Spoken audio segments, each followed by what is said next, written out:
Masagana, matatag at progresibong industriya. Ito ang inaasam para sa mga magsasaka ng niyog sa bansa. Sa ilalim ng Coconut Farmers and Industry Development Plan ng CFIDP, kayang-kaya. Iba't ibang programa ang nakalaan para sa mga magniniyog. Kasama na rito ang health and medical, scholarships, crop insurance, credit at marketing assistance. Mayroong ding training, access sa iba't ibang pasilidad at mga serbisyo para sa mga samahan at kooperatiba. Magtungo lang sa pinakamalapit na opisina ng Philippine Coconut Authority sa inyong lugar upang magpatala sa National Coconut Farmers Registry System o NCFRS. Sabay-sabay tayong umasenso sa pagniniyog. Maging masagana, matatag at progresibo. Kasama ang Department of Agriculture, Agricultural Training Institute, Philippine Coconut Authority at ang CFIDP. At yan ang masaganang Coco Buhayan, School on the Air on Coconut Production and Processing. Live sa inyong Radyo Eskwela. Ang programang ito ay handog sa inyo ng Department of Agriculture at Agricultural Training Institute. At yan ang masaganang Coco Buhayan, School on the Air on Coconut Production and Processing. Live sa inyong Radyo Eskwela. Ang programang ito ay handog sa inyo ng Department of Agriculture at Agricultural Training Institute. Panahon na ng pagbabago, dahil sa ito ay kinakailangan. Tayo na magtulong-tulong na maunlarin ang mahal na ilayo.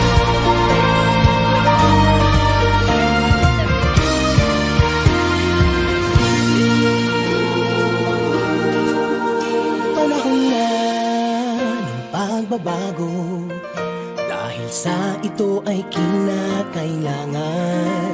Tayo na magtulong-tulong na paunlarin ang mahal nating bayan.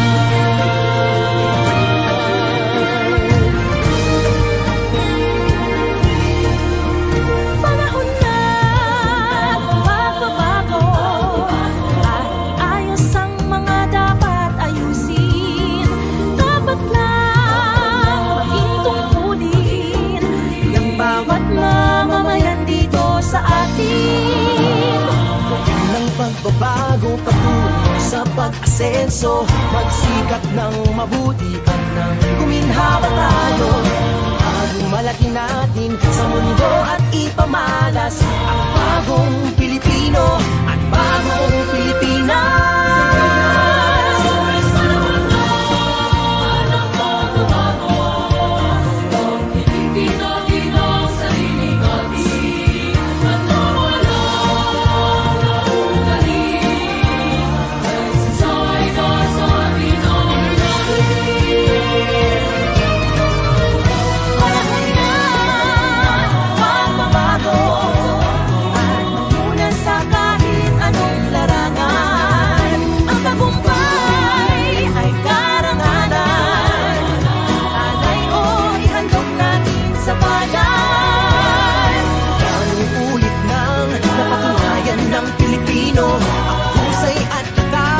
Kagandahan at talento ang makipagpaligsahan kahit anong oras.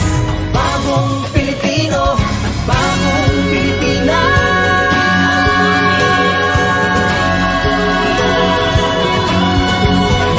Panahon na pagbabago, tunay natin ay gawing maaliwalas. Marami ang magandang bukas, bunga ng bagong Pilipinas.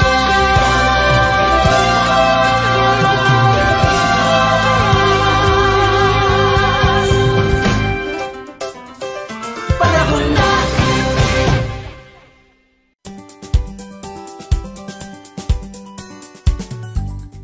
Magandang buhay! Magandang ani. Central Luzon, Buhay na buhay. Ito po ang masaganang kukubuhayan, Radyo Eskwela sa Pagniniyogan. Ito po ang pinakabagong programang gigising sa inyo tuwing araw ng Martes at Biyernes sa oras na alas 6 hanggang alas 7 ng umaga. Ako po ang inyong radio teacher, Jello. At ako naman po ang inyong radio teacher, Met, at maaari po ninyong mapakinggan ang aming programa sa 92.1 FM RTV Baler 100.7 FM Radyo Kawading ng Kasiguran at 102.9 FM Radyo Kaidup ng Dinggalan. At maaari nyo rin po itong mapanood sa aming official Facebook page na ATI Central Luzon. Katuwang po natin dito sa ating programa ang Department of Agriculture, Regional Field Office 3, Philippine Coconut Authority at ang Provincial Government Unit ng Aurora. At syempre, binabati din po natin ang ating mga kasama at katuwang sa programang ito. Unahin na po natin ang ating Center Director ng ATI Central Luzon, Dr. Joey A. Bellarmino, ang ating Regional Executive Director ng DARFO 3, Dr. Eduardo L. Lapus Jr., ang ating Regional Manager 3 ng Philippine Coconut Authority Region 3 and Region 4B na si Sir Dennis D. Andres. At syempre ang ating Governor ng Province ng Aurora na si Honorable Reynante A. Tolentino at ang ating Provincial Agriculturist ng ating Province of Aurora na si Sir Arnold A. Novicio. Ayan. So wag po kayong aalis. Syempre ito ang ating unang episode ng ating masaganang kukubuhayan Radio Eskwela sa Pagniniyugan. So wag po kayong aalis, magbabalik lamang po ang Masaganang Kukubuhayan Radio Eskwela sa Pagniniyugan. Magnyunyog ka ba? Gusto mo bang palaguin ang iyong negosyo? Sagot ka ng Masaganang Kukubuhayan School on the Air on Coconut Production and Processing. Matuto ng tamang kaalaman at mga paraan sa pagtatanim, pangangalaga, pag-ani at pag-develop ng iba't ibang produktong hango sa niyog. Lumahok sa libreng pagsasanay on-air. Handog sa inyo ng Radio Eskwela, hatid ng Department of Agriculture at Agricultural Training Institute. Makinig na sa Masaganang Kukubuhayan School on the Air on Coconut Production and Processing. O, huwag liliban ha, dapat laging present. Makinig at matuto on-air. Dito lang sa Masaganang Kukubuhayan School on the Air on Coconut Production and Processing. Nagbabalik po ang Masaganang Kukubuhayan Radyo Eskwela sa Pagniniyugan. Para sa ating mga tagapakinig, ihanda na ang lapis, ballpen at papel at sabay-sabay pong makinig, mag-aral at matuto. At maaari nyo rin pong mapakinggan ang aming programa sa 92.1 FM RTV Baler, 100.7 FM Radyo Kawading ng Kasiguran at 102.9 FM ng Radyo Kaidup ng Dinggalan. At maaari nyo rin pong mapanood ang aming official Facebook page na ATI Central Luzon. Sa ating pong unang talakayan ay pag-uusapan natin ang mga activities ng ATI Central Luzon under ng CFIDP. At syempre, batiin na rin natin ang ating mga viewers, mga listeners, at syempre yung mga kapartner natin dito sa ating programa. At syempre, speaking of kapartner, kasama din natin ang ating chairperson ng Senate Committee ng Food and Agriculture na si Senator Cynthia A. Villar. At syempre, batiin din, since ito ay CFIDP doon, so CFIDP, batiin din natin yung mga nagko-conduct ng training under CFIDP na sila ngayon ay isang linggo doon sa Dilasag. Sila Miss Angelica, si Miss Omi Carbonel, and si Miss Carla Gabon. Ayan, so ipanalangin natin yung training, di ba? Na mas maging matagumpay ang kanilang pagsasagawa ng pagsasanay together with our mga partners natin yes. dyan sa Aurora. At syempre, batiin din natin ang ating CFIDP focal na si Miss Joanne P. Suay. Ayan. So, ano nga ba yung pag-uusapan natin ngayon? At syempre, bago tayo pala tumungo dun sa pag-uusapan natin, magkakaroon muna ulit tayo ng ating commercial break. Wag po kayong aalis, magbabalik po ang Masaganang Kukubuhayan Radyo Eskwela sa Pagniniyugan. Magnyunyog ka ba? Gusto mo bang palaguin ang iyong negosyo? Sagot ka ng Masaganang Kukubuhayan School on the Air on Coconut Production and Processing. Matuto ng tamang kaalaman at mga paraan sa pagtatanim, pangangalaga, pag-ani at pag-develop ng iba't ibang produktong hango sa niyog. Lumahok sa libreng pagsasanay on-air. Handog sa inyo ng inyong Radyo Eskwela. Hatid ng Department of Agriculture at Agricultural Training Institute. Makinig na sa Masaganang Kukubuhayan School on the Air on Coconut Production and Processing. O huwag liliban ha, dapat laging present. Masaganang Kukubuhayan School on the Air on Coconut Production and Processing. Nagbabalik po ang masaganang kukubuhayan na Radyo Eskwela sa Pagniniyugan.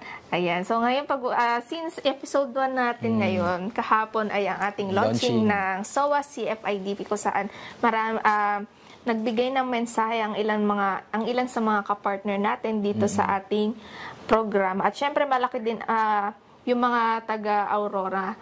Malaki ang pasasalamat nila dahil magkakaroon or magko-conduct tayo ng School on the Air para sa ating mga Coco Friends, sa ating mga magsasaka ng niyog. Base nga rin sa launching natin kahapon, ay dito ay ito yung kauna-unahang may implement ang coco, isa sa mga commodities ng Central Luzon, ang coconut, na siyang ang number 1 beneficiaries natin ay mula sa probinsya ng Aurora. Na kumbaga ay nabanggit nga natin na higit 500 ang ating mga participant. Dito ay gaganapin yung ilang episode at ilang buwang pagkasama natin tuwing Martes at Biyernes ng umaga, alas 6 hanggang alas 7 ng umaga. At syempre, hindi pala natin nabati ka rin yung mga ating Coco Friends o yung mga coconut farmers natin dyan sa Aurora. Ha? So magandang umaga po sa ating higit 500 na ating coconut farmers na participant natin dito sa ating SOA. Syempre, hindi lang sa Aurora, meron din tayong mga coconut farmers, hindi lang sa Aurora, meron tayong coconut farmers sa Bataan, sa Zambales. Ayan, dyan tayo nag-conduct ng mga information caravan. Ayan. So, marami ka bang idea tungkol sa coconut natin? Syempre, natatalakay naman yan, ano? Yes, oo. Yeah. Kasi kaya mga ka-coco friends natin, kaya simula ngayon hanggang sa dulo, sana makasubaybay kayo kasi maraming information together with our partner agency and program, kasi dito ay tatalakayin yung intervention, process by product ng mga coconut, ano ba yung mga maaari pa nating kapakinabangan sa pagtatanim at pagkokoprahan, di ba? Dito. Kaya tutok lamang kayo dito sa ating programang tiyak na ikabubunga ng karunungan ng kahit na sino. Yan, nalalim naman, ikabubunga ng karunungan. At syempre, since ito ay ating SOA CFIDP, batiin na rin natin yung mga nagko-conduct ng training under CFIDP. Sila ngayon ay 1 linggo dun sa Dilasag, Aurora. Andyan si Miss Angelica, si Mr. Omi, at si Miss Carla Gabon. Ayan. So, hello sa iyo dyan. Mag-iingat kayo dyan sa inyong pagko-conduct ng training natin na nawain mapagbigay pa tayo ng mas maraming kaalaman sa ating mga participants, sa mga coconut farmers natin.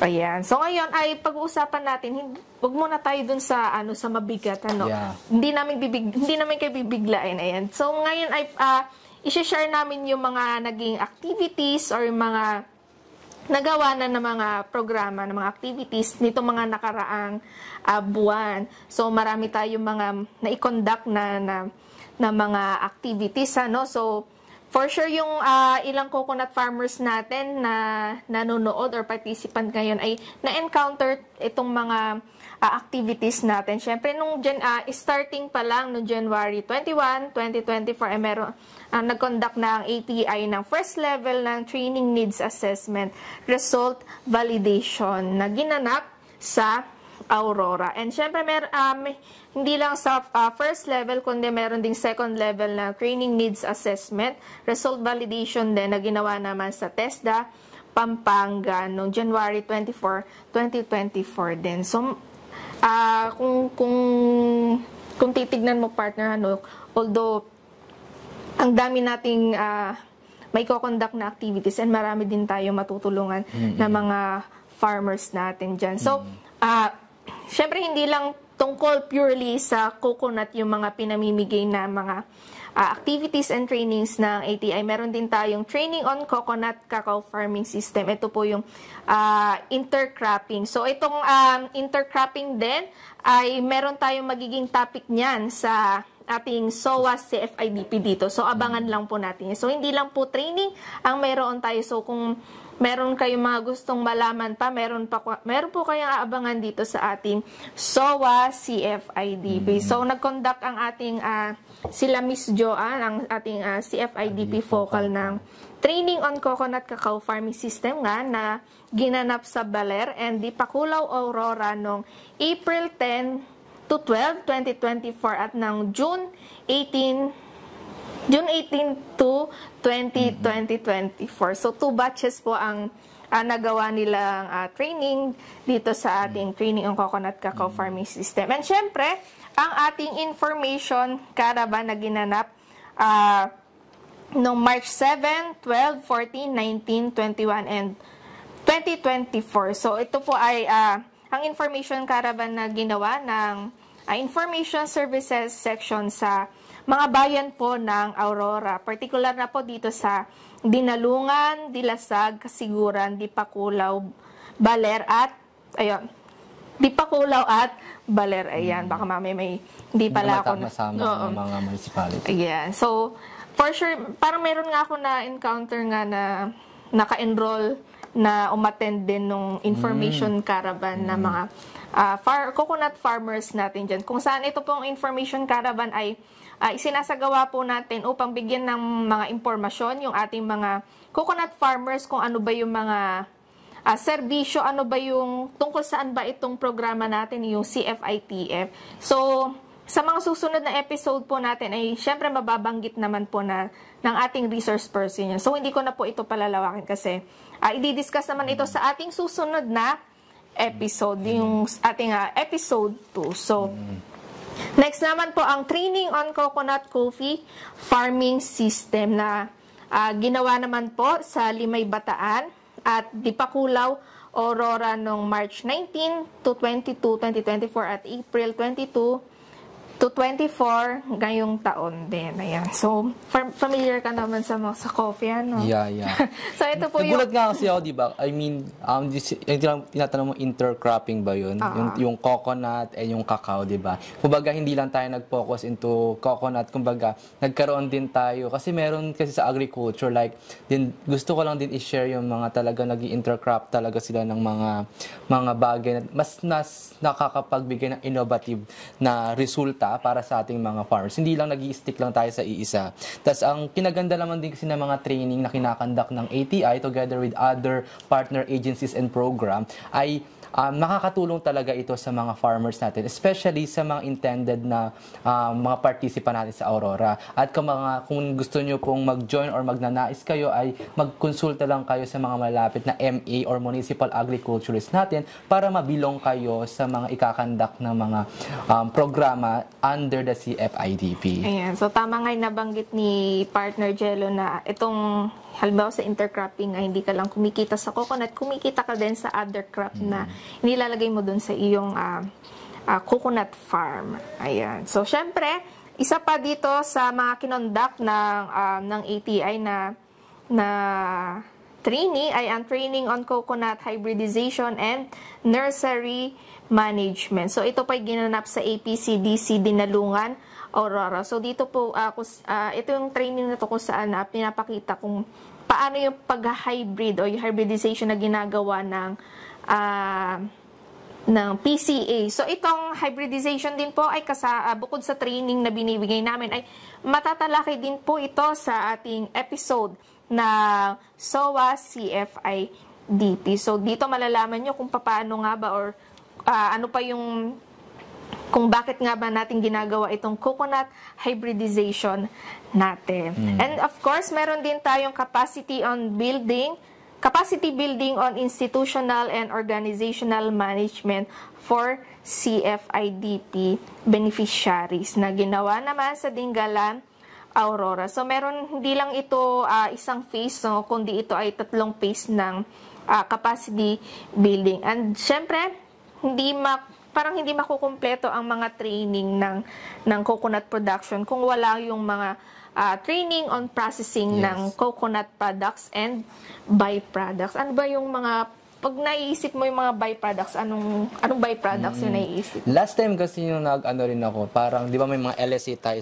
lalo na may nasabi tayong LSA from coconut farming. Meron silang coco honey na mga product na ano. Tapos meron silang ginagawang parang siya eh. Mas maganda kasi kapag sa byproduct ng coconut in terms of food, di ba? Kasi mas maraming posibleng pumasok na profit or income mo in terms na gumawa ka ng mga produktong gawa sa pagkain, di ba? Ito yung kinaganda kasi na hindi lamang siya for training for farming, ay kumbaga yung byproduct talaga na bukod sa madali kasi ibenta pag pagkain eh. Kaya nagkakaroon tayo ng mga conduct, ng mga training at mga pa-seminar patungkol dito. Kumbaga, isa sa mga kalahok natin, yung mga asawa ng mga farmers natin, di ba? Hindi lamang sila yung talagang totally sa bahay lamang. By using ng ng byproduct ng mga ganito ay talagang tiyak na makakatulong, lalong-lalo na sa mga farmers. At dun nga balik tayo sa question mo sa product na palayo ako, partner. Ay sa product, yun nga ang nakilala ko lang na isa sa mga produkto mula sa Aurora, yung talagang natikman ko na dito, yung binigay, at dito pa yung coco honey.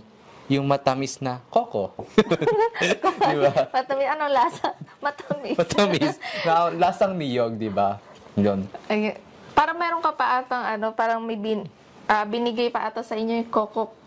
Ayun, oo, Coca-Cola. Ayun yung pinakamagandang produkto na first time kong natikman. Para siya kasing yung katas ng hindi ko alam saan siya hindi ko alam kung saan siya galing. Galing sa coconut. Oh, I mean coconut, pero ang ganda siya yung tawag organic Coca-Cola. Kung sasabihin natin. Kasi siya talaga yung puro, walang kahit anong halong chemical to. Halong mga talagang, di ba kasi kapag nag-ano ka ng byproduct na halimbawa soft drinks, ang daming mga possible nilalagay. Pero yung literal na Coca-Cola, by the word coconut, yung talagang, yung pag ininom mo siya, di ba pag uminom tayo ng soft drinks, parang may espiritu, talagang mararamdaman mo. Literal na talagang organic Coca-Cola. First time ko siya natikman sa... Coca-Cola. Yeah, ang ganda rin pa Coca-Cola. Pero hindi siya hindi siya ginaya o parody ng isa sa mga kilalang branding. Pero talagang pag tinikman mo talaga siya, refreshing talaga. Kumbaga, galing from fresh coconut. Fresh. Oo. Parang gusto ko din ma-try yung fresh coconut. Nakalimutan, LSA natin siya eh. Sorry kung sino. Kasi kasi enrollee. Enrollee pa lang ba? Alright, hindi pa siya literally certified LSA. Alright. Hindi, nagbebenta lang siya. Nagbebenta. Alright. Promise kaya sa mga taga Aurora, try yung tikman yung Coca-Cola nila. Ang sarap niya kasi first time talaga namin. Together with yung isa namin nakasama from... Si Sir Eugene. Sir Eugene. Ayan, kasama namin siya na pumunta sa kanyang farm. So, sa mga interested po sa Coca-Cola na sinabi ni Sir Jello ay taga-kasiguran siya si Sir, pwede nyo kami contacts, i-relay namin yung message. Baka mamaya gusto nyo pala ng Coca-Cola. Ayan. Tapos may dagdag ko rin, partner, about dun sa Coca-Cola. Kasi di ba ang may tendency kasi yung pinaka Coca-Cola juice, napapanis siya. Kumbaga, hindi siya nasasayang kasi once na nagkaroon na siya ng parang sumingaw, may possible na maging sukang tuba na siya. Kumbaga, hindi talaga siya natatapon. Kumbaga, kung from drinking Coca-Cola ay magiging panahog o sausawan sa mga chicharon o mga pagkain na maaari natin pagsausawan ng mga suka na nagiging tuba, parang gano'n. So, wala pong waste na mangyayari dun sa product ng ating farmer. So, napakaganda pong innovation yan, sir. Sana po ay lumago and makilala hindi lamang sa Aurora, kundi sa buong Pilipinas. Siyempre, kung ako naman tatanungin, ang favorite ko naman ay buko pie. May produkto ba nga? I mean, sikat na kasi yung mga buko, pero siguro iba yung gawa ng pag-Aurora. Kasi sinabi ko lang, favorite ko. Sige. So, ayan. So, sa ating po mga Coco Friends, sa ating mga tagapakinig, pwede nyo pong i-share kung ano yung mga favorite coconut products po ninyo. Baka mamaya meron makuha yung mga idea, yung mga coconut farmers natin in the future na pwede nilang i-innovate or gawin na business sa kanilang mga lugar.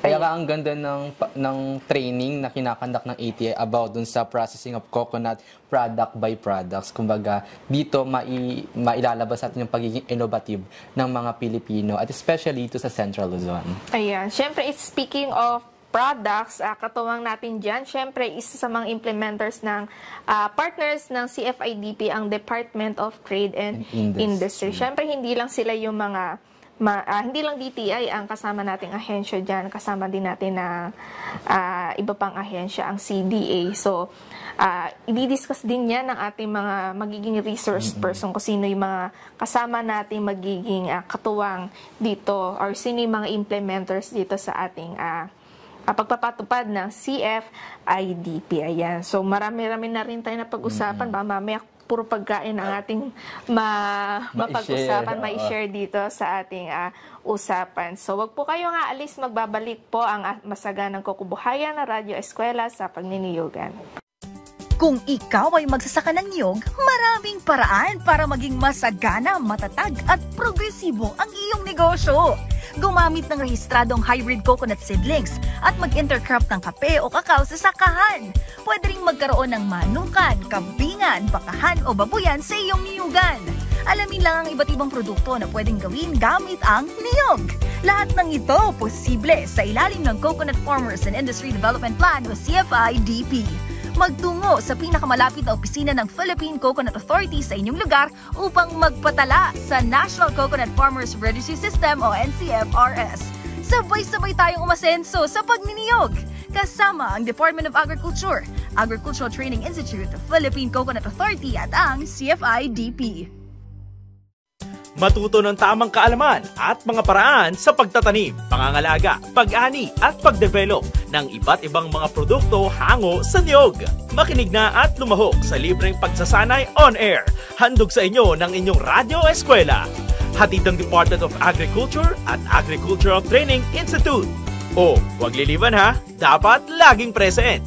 Ito ang Masaganang Kukubuhayan, School on the Air on Coconut Production and Processing.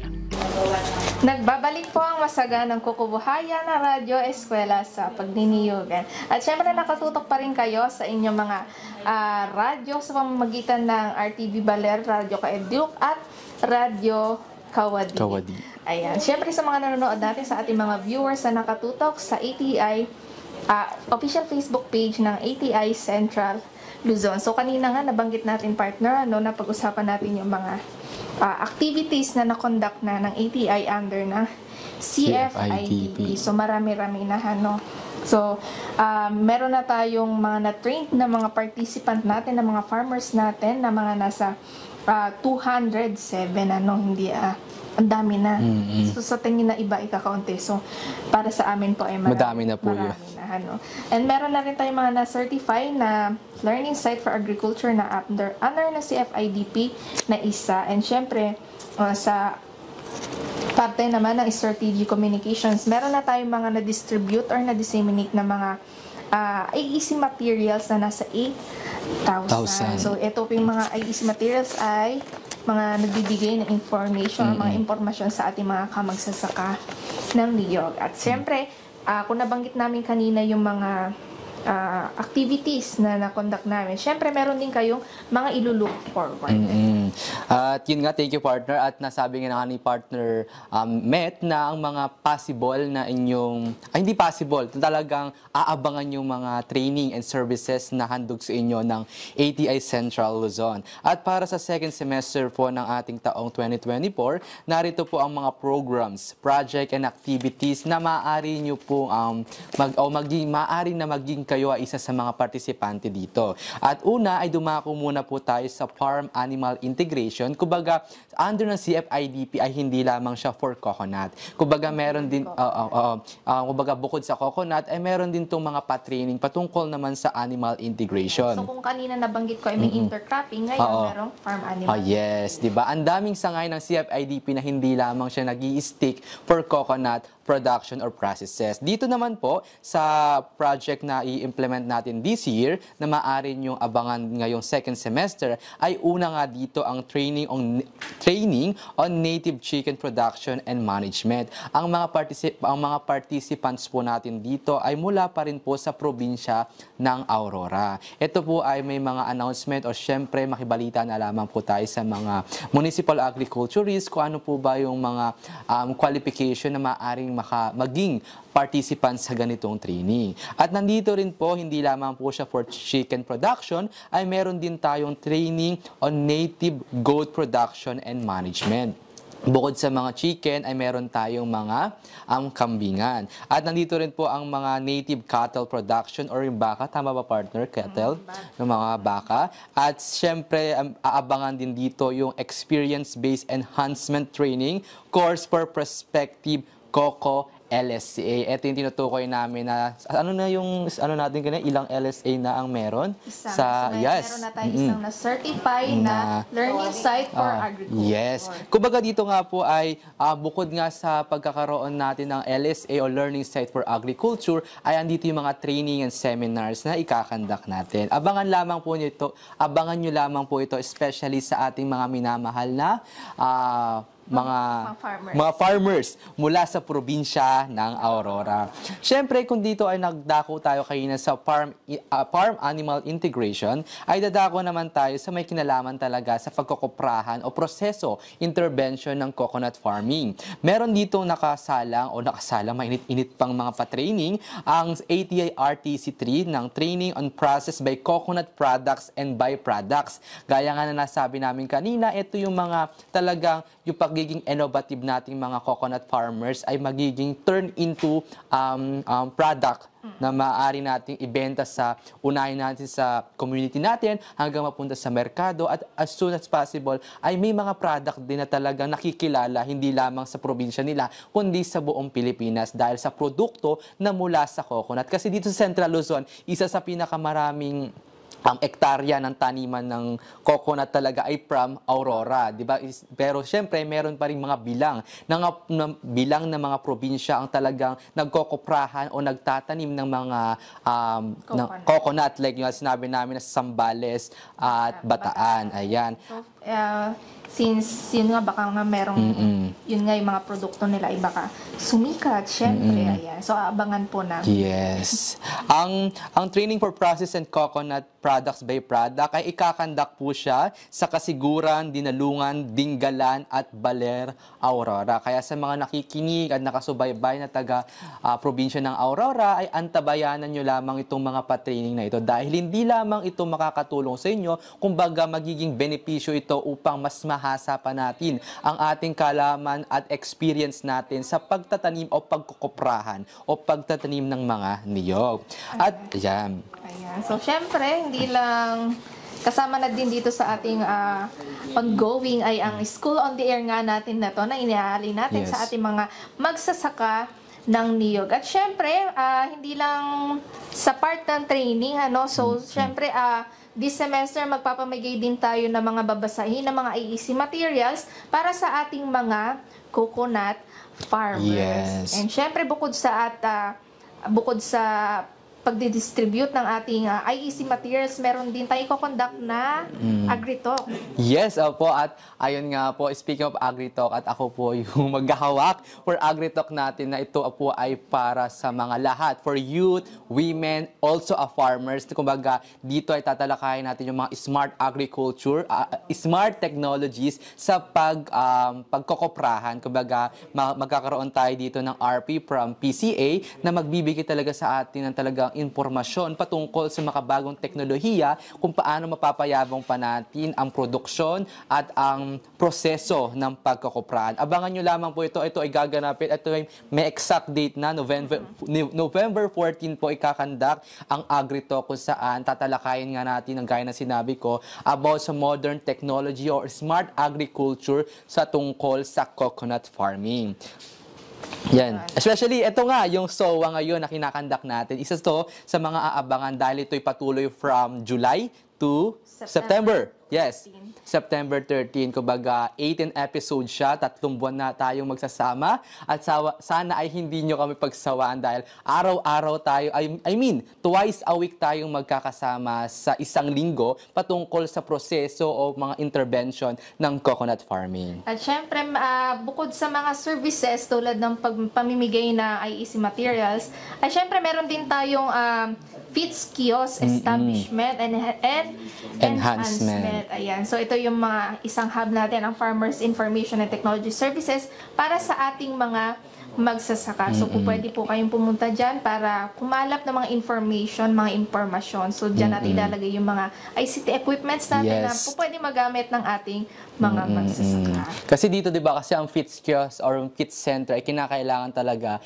na makita or mapansin ng ating mga mahal na farmers. Dahil dito nakalagay lahat ng mga IEC materials, especially sa mga kung magkakandak man ng meeting patungkol sa mga kung ano man ikakandak, ay maaring ito maging part. Kaya sa inyo, tignan nyo sa mga MA Municipal Agriculturist Office kung may mga fit center kayo na maaring libreng puntahan nyo dahil dyan ay nagbibigay kami ng mga libreng mga IEC materials na maaari ninyong maging gabay sa pagdating sa agrikultura. Ayan. Ayan, so yun na siguro yung mga mga activities natin for the semester. And syempre, kung sa tingin nyo, sabi ko nga kanina, kung sa tingin nyo ay kaunti lang yun, para sa amin ay marami na. Syempre, marami tayong natutulungan and matutulungan pa ng mga farmers natin. Ayan. So ngayon, yung mga ite-take note ng ating mga farmers, so magi-start tayo mag-take note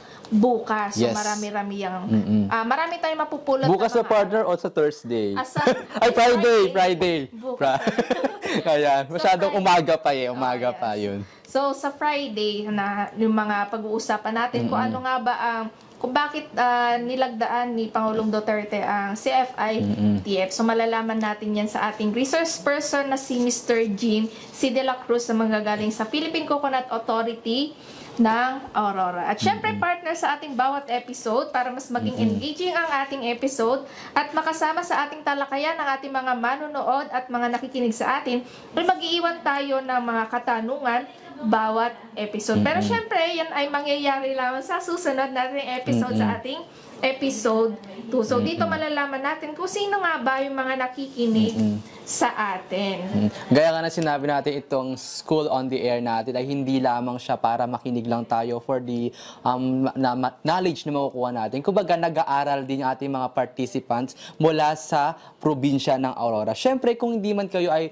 participant mula sa Aurora, syempre tayo ay ang handle ng RTC3 ay pitong probinsya ng Central Luzon, ay maaari rin kayong makisali. Kumbaga, makipag-comment section para kung may mga questions tayo na gusto nyong masagot, ay kasama namin on air ang ating mga RP na maaari nila masagot kung may oras pa tayong nalalabi. At gaya nga na sinabi kanina, ang mga masigasig na sumagot ay maaaring manalo kayo ng 100 peso worth of load. Once na start to by Friday. Sa ating episode 2. Episode 2, ayun. Ayun, di ba? Malaking halaga na rin ang 100 peso load kasi syempre, di ba, sa mga mahilig dyan mag-TikTok, ayan.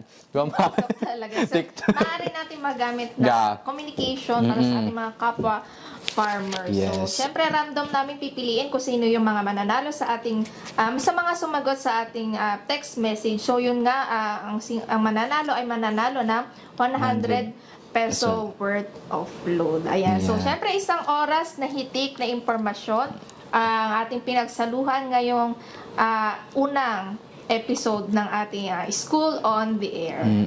Hanggang sa susunod na episode, magsama-sama tayo muli sa susunod na episode, Friday, sa ganap na alas 6 hanggang alas 7 ng umaga. Gayon na rin sa ating partner na radio station sa 92.1 FM RTV Baler, 100.7 FM Radyo Kawadi, Kasiguran at 102.9 FM Radyo Kaidup, Dingalan. Muli po, ako po inyong radio teacher, Mehmet. At ako naman po ang inyong radio teacher, Jello. At ito po ang Masaganang Kokobuhayan, Radyo Eskwela sa Pagniniyugan. Magandang buhay. Magandang ani. Central Luzon. Buhay na buhay.